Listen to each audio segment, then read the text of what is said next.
xibaar yu wér te wóor ca tàng-tàng ba abonnez-vous pour ngeen di mën di jot suñuy vidéo.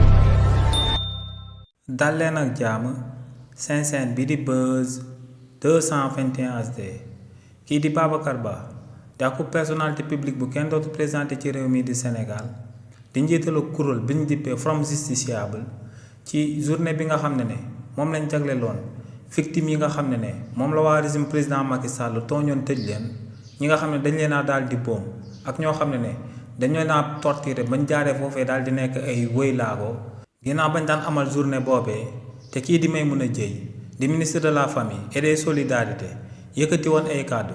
daal di xamal sénégalais yi que ne dañ koo dénk lu tolloog 5 milliards ngir mu daal di koy séddale victime yooyee nga xam ne waa régime président Macky Sall dañ leen daan bunduxataal kii di Babacar Ba am na akub sàkkuteef daal di koy jëmale si li ni mel kii di Babacar Ba ne régime bu bees bi nga xam ne moom moo nekk en place ñoom ñoo fi daal di oote akub jubal jubanti te ne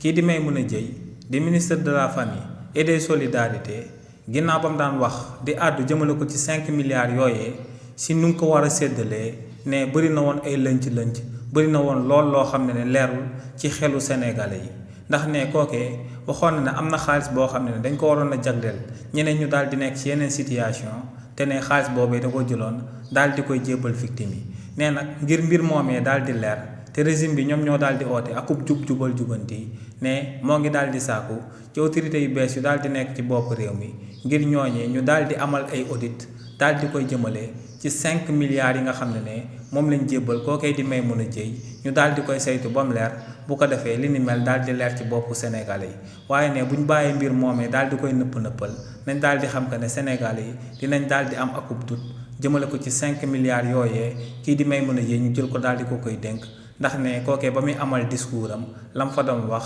daa bëri lool loo xam ne leerul ci bëtu Sénégalais yi. xibaar yu wér te wóor ca tàng-tàng ba abonnez-vous pour ngeen di mën di jot suñuy vidéo.